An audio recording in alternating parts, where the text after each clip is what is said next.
제36장.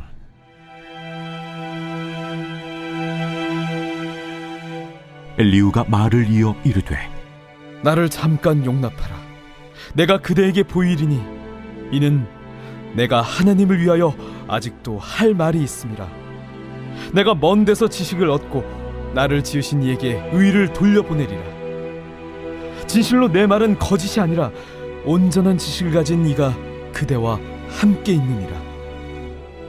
하나님은 능하시나 아무도 멸시하지 아니하시며 그의 지혜가 무궁하사 악인을 살려두지 아니하시며 고난받는 자에게 공의를 베푸시며 그의 눈을 의인에게서 떼지 아니하시고 그를 왕들과 함께 왕좌에 앉히사 영원토록 존귀하게 하시며, 혹시 그들이 족쇄에 매이거나 환난의 줄에 얽혔으면 그들의 소행과 악행과 자신들의 교만한 행위를 알게 하시고 그들의 귀를 열어 교훈을 듣게 하시며 명하여 죄악에서 돌이키게 하시나니, 만일 그들이 순종하여 섬기면 형통한 날을 보내며 즐거운 해를 지낼 것이요, 만일 그들이 순종하지 아니하면 칼에 망하며 지식 없이 죽을 것이니라. 마음이 경건하지 아니한 자들은 분노를 쌓으며 하나님이 속박할지라도 도움을 구하지 아니하나니, 그들의 몸은 젊어서 죽으며 그들의 생명은 남창과 함께 있도다. 하나님은 곤고한 자를 그 곤고에서 구원하시며 학대당할 즈음에 그의 귀를 여시나니, 그러므로 하나님이 그대를 환난에서 이끌어내사 좁지 않고 넉넉한 곳으로 옮기려 하셨은즉 무릇 그대의 상에는 기름진 것이 놓이리라. 이제는 악인의 받을 벌이 그대에게 가득하였고 심판과 정의가 그대를 잡았나니, 그대는 분노하지 않도록 조심하며 많은 뇌물이 그대를 그릇된 길로 가게 할까 조심하라. 그대의 부르짖음이나 그대의 능력이 어찌 능히 그대가 곤고한 가운데에서 그대를 유익하게 하겠느냐. 그대는 밤을 사모하지 말라. 인생들이 밤에 그들이 있는 곳에서 끌려가리라. 삼가 악으로 치우치지 말라. 그대가 환난보다 이것을 택하였느니라. 하나님은 그의 권능으로 높이 계시나니 누가 그같이 교훈을 베풀겠느냐. 누가 그를 위하여 그의 길을 청하였느냐. 누가 말하기를 주께서 불의를 행하셨나이다 할 수 있으랴. 그대는 하나님께서 하신 일을 기억하고 높이라. 잊지 말지니라. 인생이 그의 일을 찬송하였느니라. 그의 일을 모든 사람이 우러러 보나니 먼 데에서도 보느니라. 하나님은 높으시니 우리가 그를 알 수 없고 그의 횟수를 헤아릴 수 없느니라. 그가 물방울을 가늘게 하시며 빗방울이 증발하여 안개가 되게 하시도다. 그것이 구름에서 내려 많은 사람에게 쏟아지느니라. 겹겹이 쌓인 구름과 그의 장막의 우레소리를 누가 능히 깨달으랴. 보라, 그가 번갯불을 자기의 사면에 펼치시며 바다 밑까지 비치시고 이런 것들로 만민을 심판하시며 음식을 풍성하게 주시느니라. 그가 번갯불을 손바닥 안에 넣으시고 그가 번갯불을 명령하사 관역을 치시도다. 그의 우레가 다가오는 풍우를 알려주니 가축들도 그 다가옴을 아느니라.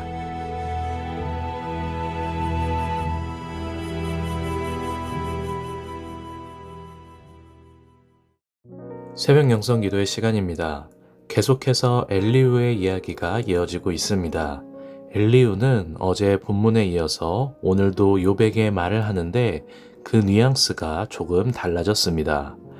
앞서 살펴봤던 엘리후는 욥의 세 친구들의 말과 그 궤를 같이 하며 인과응보의 관점에서 욥을 정죄했었습니다.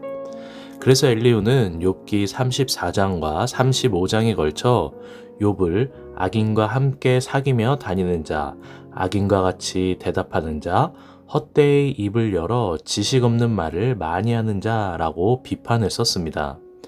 그러나 오늘 본문에 와서는 인과응보의 하나님을 말하지 않습니다. 갑자기 욥을 정죄하기보다는 욥에게 닥친 시련에는 분명히 하나님이 뜻하신 바가 있을 것이다 라고 말합니다. 엘리후의 태도가 갑작스럽게 변한 이유는 비난과 책망을 통해 욥을 회개시키려는 작전이 더 이상 통하지 않기 때문입니다. 이제 엘리후는 욥에게 비난과 책망이 아닌 하나님을 향한 복종과 순종을 요구합니다. 함께 오늘 본문 8절로 10절까지 읽어보겠습니다. 혹시 그들이 족쇄에 매이거나 환난의 줄에 얽혔으면 그들의 소행과 악행과 자신들의 교만한 행위를 알게 하시고 그들의 귀를 열어 교훈을 듣게 하시며 명하여 죄악에서 돌이키게 하시다니. 엘리후는 그들이라고 불특정 다수를 지칭했지만 사실 욥을 빗대어 말하는 것입니다. 족쇄에 매이거나 환난의 줄에 얽매인 것처럼 고난을 당하는 이유는 하나님께서 자신들의 악행과 교만을 깨달을 수 있도록 주신 시험이라는 것입니다. 즉 엘리후가 욥에게 하고 싶은 말은 모든 고난에는 하나님의 숨겨진 뜻이 있다라는 것입니다. 그 숨겨진 뜻이란 죄에서 돌이키게 하는 교훈입니다. 쉽게 말해 고난이 오는 이유는 죄를 깨닫게 하기 위함이다라는 것이죠. 엘리후는 스스로 내가 이 놀라운 진리를 욥에게 알려주고 있어 라고 생각하며 욥에게 조언하고 있는 것입니다. 엘리후는 자신이 내뱉는 말이 하나님께로부터 온 지식의 말이라고 확신하고 있습니다. 그래서 오늘 본문의 시작은 엘리후가 이렇게 말하며 시작합니다. 내가 그대에게 보이리니 이는 내가 하나님을 위하여 아직도 할 말이 있음이라. 내가 먼 데서 지식을 얻었다. 내 말은 거짓이 아니며 온전한 지식을 가진 이가 그대와 함께 있다. 이게 무슨 말인가요? 내 말은 하나님께로부터 온 거짓이 없는 진리의 말이다 라는 것입니다.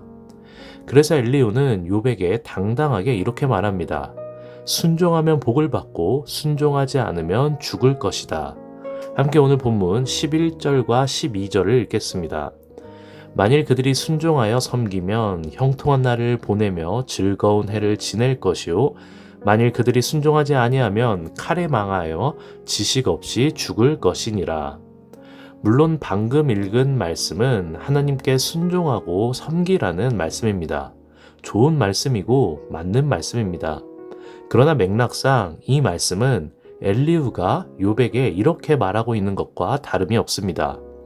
내 말에는 거짓이 없고 나는 하나님께 받은 지식으로 너에게 이 말들을 하는 것이니 이제 그만 고집 좀 부리고 내 말을 들어라. 지금 내 말을 듣고 순종하면 당신은 복을 받을 거고 불순종하면 망해 죽을 것이다 라고 하나님의 이름을 대며 협박하고 있는 것입니다. 여러분, 내 말이 곧 하나님의 뜻이다. 내 말을 믿어라.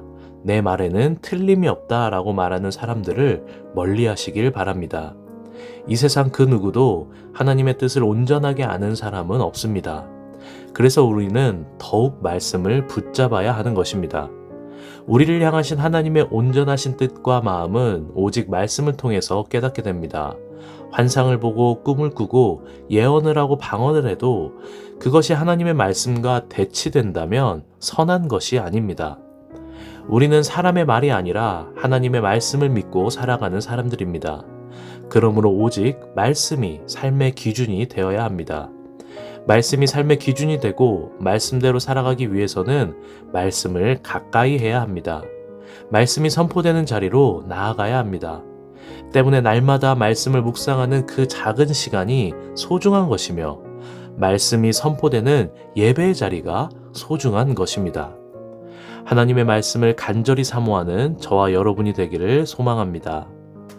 결국 엘리후가 욥에게 말하고자 한 것은 모든 고난에는 하나님이 뜻하신 교훈이 있다는 것입니다.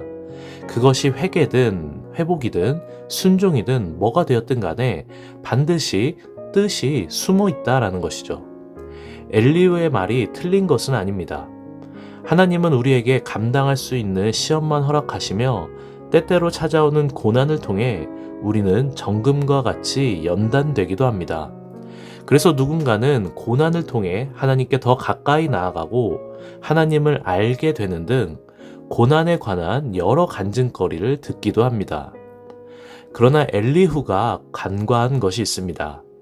자신이 또는 자기 주변이 이런 경험을 했다고 해서 이 세상의 모든 고난이 다 그렇지는 않다라는 것이죠.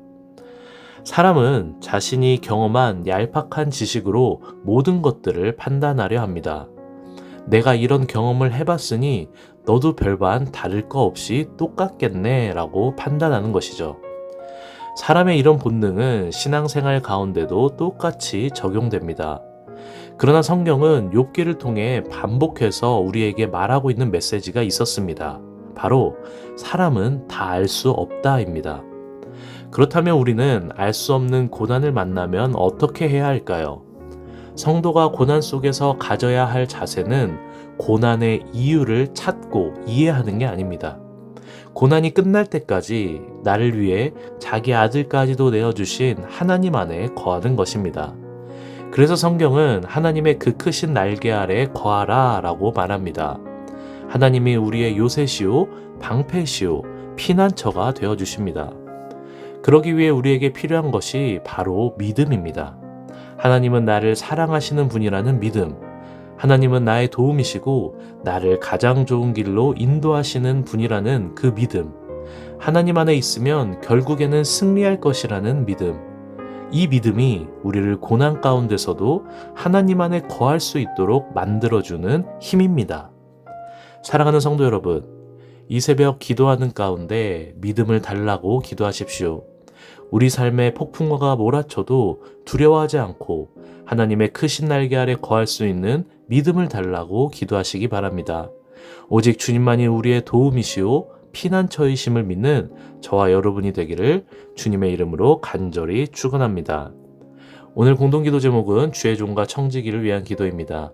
담임 목사의 여기까지 강건하게 하시고 말씀의 능력을 칠갑절 더하여 주소서. 말씀을 전하는 자리마다 성령의 능력이 나타나게 하여 주시옵소서. 부교육자와 장로님들 모든 청지기들에게 성령 충만을 주시고 그 가정을 평안케 하여 주시옵소서라고 함께 기도해 주시기 바랍니다. 기도하겠습니다. 주여, 믿음이 없는 우리에게 굳센 믿음을 더하여 주시옵소서. 모진 풍파가 몰아칠 때 주님을 떠나거나 원망하지 않고 주님의 그 크신 날개 아래에 거하기를 원합니다. 오직 말씀으로 주님 한 분만을 바라보게 하시고 두려워하지 않고 나의 도움이시며 소망이신 오직 하나님만 붙드는 인생이 되게 하여 주시옵소서. 특별히 오늘은 주의 종과 청지기를 위해 기도합니다. 다니엘 세우신 담임 목사님께 날마다 성령의 능력을 더하여 주시옵소서. 여기까지 강건케 하시고 그 가정을 평안케 하여 주시옵소서. 성령의 기름을 부어주셔서 날마다 주님과 동행하게 하여 주시옵소서. 또한 주님께서 우리 일산신강교회로 불러주신 교육자들 주님께서 붙잡아 주셔서 각자의 자리에서 주님의 귀한 사역을 감당하기에 부족함이 없게 하시고 날마다 승리하며 말씀과 성령 충만의 능력을 부어 주시옵소서. 또한 아픔 가운데 있는 성도님들이 있습니다. 주님께서 보살펴 주시고 암투병 가운데 있고 몸과 마음의 질병으로 고통받고 있는 주의 자녀들에게 치유의 강선을 비춰주셔서 속히 나음받고 치유될 수 있도록 힘과 능력을 더하여 주시옵소서. 이 새벽 주님께 나와 기도드리는 주님의 자녀를 기억하시고 모든 기도의 제목마다 주님께서 역사하여 주시옵소서. 감사하며 모든 말씀 예수님의 이름으로 기도합니다. 아멘.